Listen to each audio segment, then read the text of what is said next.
Buen día, soy el doctor Carlos Antonio Martínez Bretón, médico especialista en rehabilitación. El día de hoy vamos a hablar del tratamiento de rehabilitación de lesiones traumáticas de mano. El objetivo principal en estos pacientes pues es la recuperación de la función de mano. Para esto vamos a tener objetivos generales como la reducción del dolor, el control del edema, evitar la rigidez en las articulaciones y evitar la rigidez en tendones con el fin de mantener o de recuperar los arcos de movilidad, mantener la sensibilidad, tratar las cicatrices y evitar la atrofia muscular. Es importante conocer el tiempo de inicio del tratamiento de rehabilitación en estos pacientes. Un tratamiento precoz nos va a ayudar a evitar complicaciones y a acelerar el proceso de recuperación de estos pacientes. Iniciar entre la tercera y la cuarta semana posterior a la fractura en casos de un tratamiento conservador e iniciar a partir de la sexta semana posteriores al tratamiento quirúrgico. En estos pacientes es muy importante. Alrededor de la octava semana en pacientes con tratamiento quirúrgico podemos iniciar actividades de resistencia. Para el tratamiento de estos pacientes podemos utilizar múltiples agentes físicos. Uno de los más utilizados pues es la termoterapia. La termoterapia en la modalidad digamos más común pues tenemos compresas húmedo calientes o hot packs que podemos utilizar de manera fácil con este tipo de pacientes. La temperatura que buscamos para conseguir los efectos deseados del calor o de la termoterapia en estos pacientes es de 40 a 45 grados Celsius en promedio y una aplicación de 15 a 20 minutos para obtener los efectos deseados del calor, que son pues disminución del dolor, relajación tisular, manejo del edema principalmente. Hay otras modalidades de termoterapia que podemos utilizar, principalmente en este segmento corporal para lesiones en mano, lesiones en dedos, que es la parafina. La parafina es de mucha utilidad en estas regiones. La temperatura y el tiempo de aplicación es el mismo, no va a cambiar. Los efectos que buscamos son los mismos también, ¿no? Es importante a considerar dos cosas con la parafina. Una, que podemos alcanzar temperaturas más altas, hay que tener cuidado para evitar quemaduras. Y la otra, pues no se puede utilizar en caso de heridas, de abrasiones o de infecciones en la piel en estos pacientes.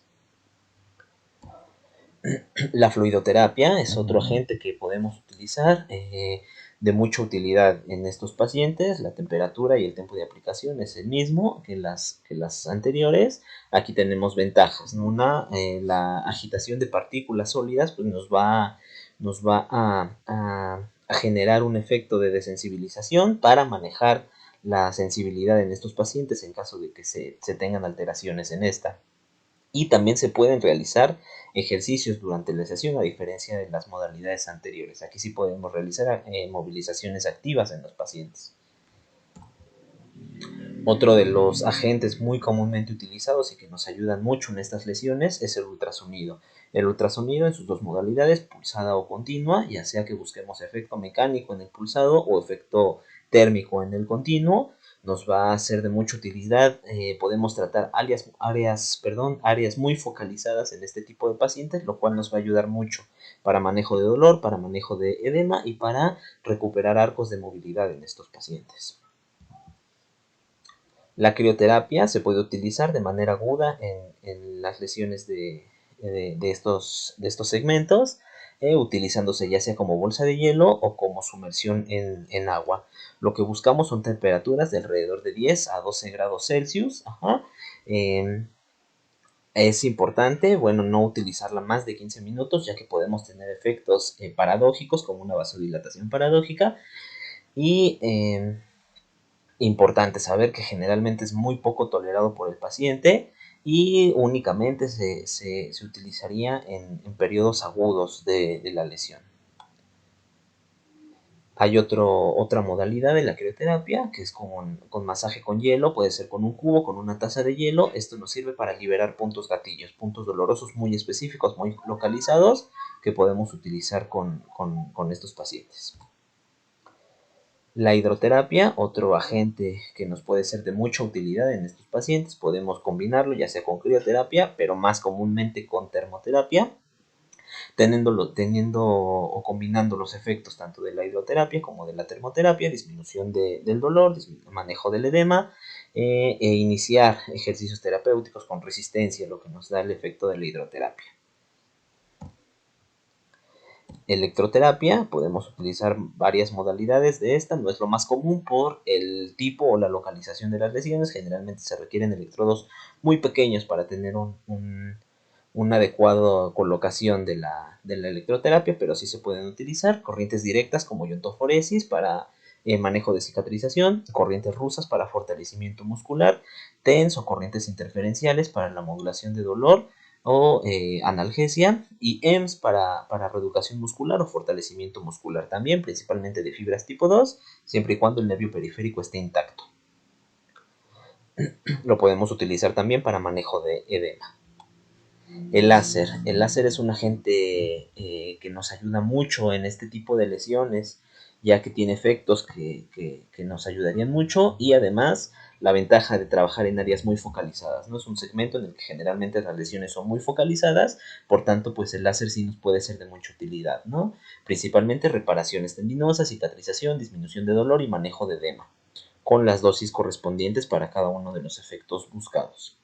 En cuanto al tratamiento, continuando con los ejercicios terapéuticos, es importante iniciar una movilización activa y temprana en estos pacientes. Ya lo habíamos mencionado, iniciar entre la tercera y la cuarta semana en tratamiento conservador. A partir de la sexta semana el manejo quirúrgico es muy importante. Hay que tener más consideraciones como una eliminación de contracturas con posiciones adecuadas, la no inmovilización por más de 4 semanas, no inmovilizar articulaciones no afectadas, proteger o no obstruir pliegues cutáneos con el uso de la férula, y el deslizamiento precoz y activo del tendón. Todo esto nos va a ayudar a una mejor recuperación y una recuperación más rápida de estos pacientes.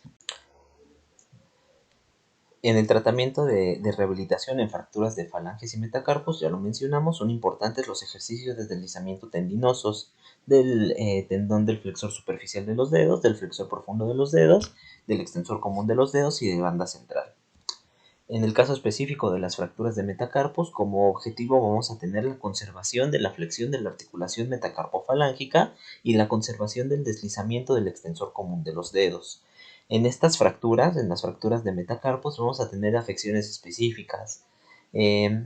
Una de estas es la contractura por fibrosis cutánea posterior que impide el cierre del puño por completo. El tratamiento de esta afección pues va a ser calor local, estiramiento simultáneo con la mano vendada con el puño cerrado.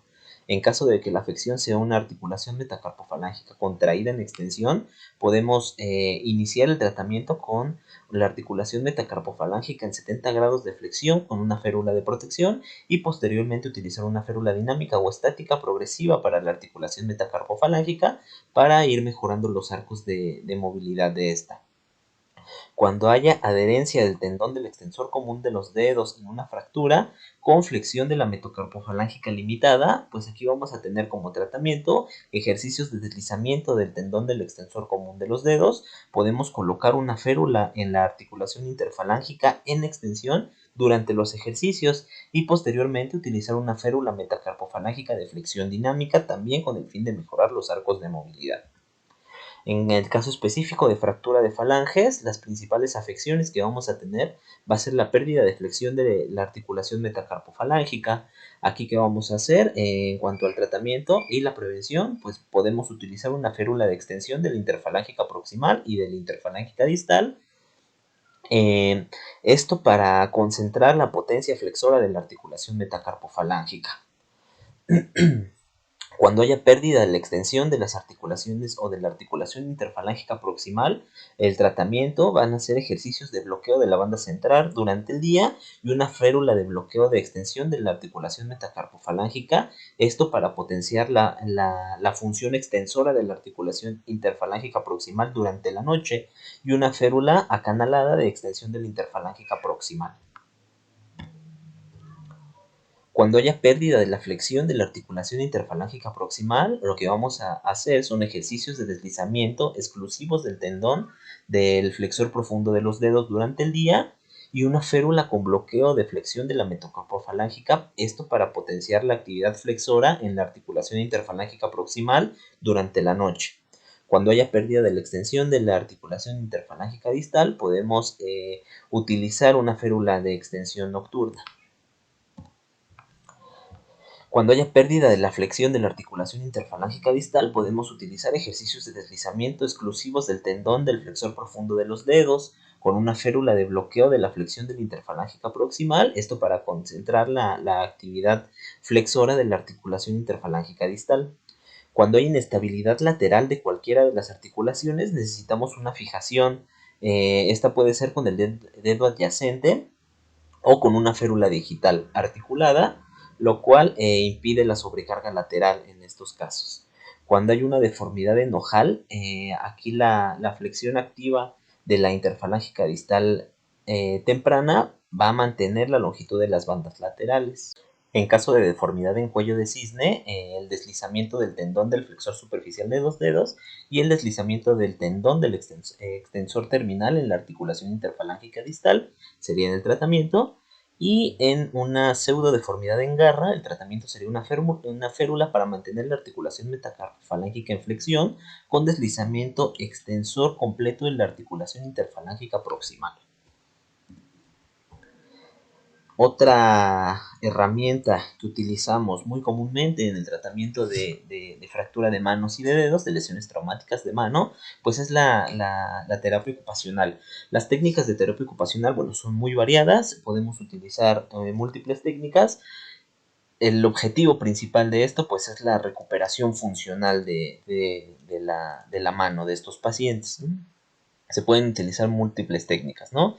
Ponemos como ejemplo, ¿no? Ejercicios de ludoterapia, ejercicios que van a mejorar las funciones específicas de la mano con actividades específicas en la terapia ocupacional. Vamos a tener técnicas, ¿no? Para recuperar función, por ejemplo, técnicas para fortalecimiento. Aquí tenemos dos ejemplos, una con el uso de pelota y una con el uso de masa terapéutica, que es mucho más recomendable porque la masa terapéutica tiene la ventaja de que da una movilidad completa de las articulaciones, ¿no? A diferencia de la pelota, en donde sí tenemos un ejercicio de fortalecimiento, pero no logramos completar el arco de movilidad en estos pacientes. Otras técnicas de terapia ocupacional, para, por ejemplo, fortalecimiento específico y mejorar función de pinza en estos pacientes, ¿no? También con uso de masa terapéutica y el fortalecimiento específico con uso de accesorios o auxiliares como el helper, por ejemplo. Bien, dentro del protocolo o de los protocolos de rehabilitación debemos siempre de considerar las alteraciones en la sensibilidad. Estas deben de tratarse, también se realiza con terapia ocupacional. Hay diferentes métodos para el tratamiento de estas. Uno de los más utilizados pues es el uso de texturas, ¿no?